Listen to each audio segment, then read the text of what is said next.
Yes, now is U.S. Congressman Tom Malinowski. He's the vice chair of the House Foreign Affairs Committee. He's written a letter to President Joe Biden urging him to keep U.S. troops in Afghanistan until every American citizen and ally has been evacuated. Thank you, Congressman, for being with us. Have you received a response to your letter? Not a formal response, not yet.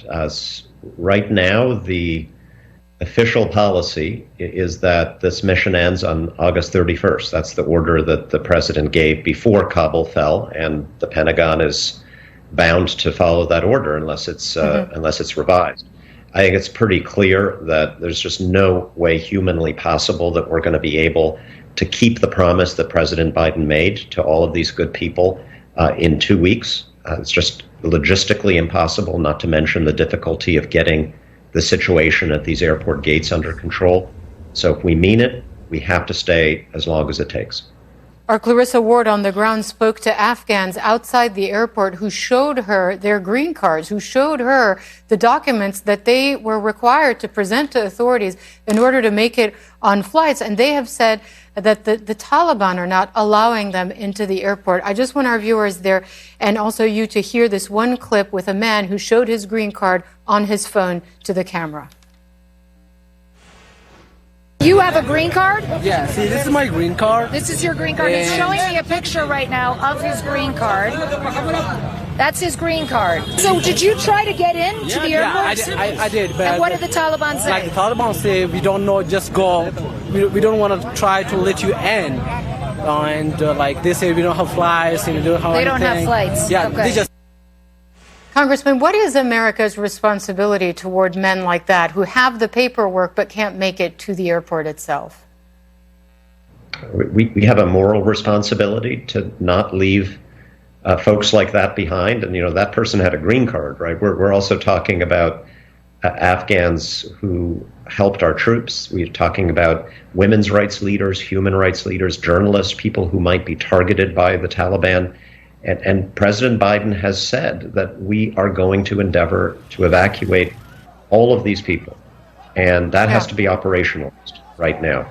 And you know, some of this is just figuring out, getting past this priority order where right now, naturally, the American citizens come first. We want to put them on planes first. But that doesn't mean that everyone else should be forced to wait in Kabul for the next 2 or 3 weeks. Only to brave these Taliban checkpoints later on when the Taliban will be even more firmly in control. We got to start letting everybody into the airport now. But it's not up to the Americans here. The Taliban are not letting, sorry to jump in, the Taliban are not letting some of these individuals in.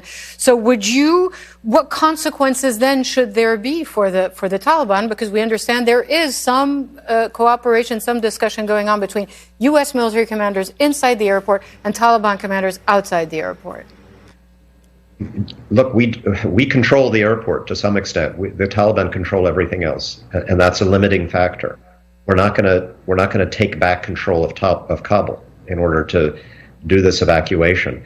But I think one piece of leverage we have is the Taliban want us to leave, and I think that's why it's even more important for us to tell the Taliban we're not leaving until this is done, and therefore you, the Taliban, have an interest in facilitating this evacuation, or at least not impeding it. We also have a lot of firepower, and you know what? We cannot just be at the mercy of the Taliban. The United States of America cannot be in that position. We do have leverage. When you say we have a lot of firepower and the Americans can't be at the mercy of the Taliban, are you suggesting that if the Taliban are not allowing people who should be let in to enter the airport, that firepower should be used against them? I am suggesting that we need to control the situation at and outside the gates of the airport, yes. And if the Taliban are significantly impeding that, then not only do we not leave the airport, which is something I think they would not want, but I think we do need to consider using the very considerable means that we still have to send them a message. Yes, absolutely. Otherwise, this promise means... Sure. I was going to say that would mean potentially that you would support the use of force in this case. That is what the military is for.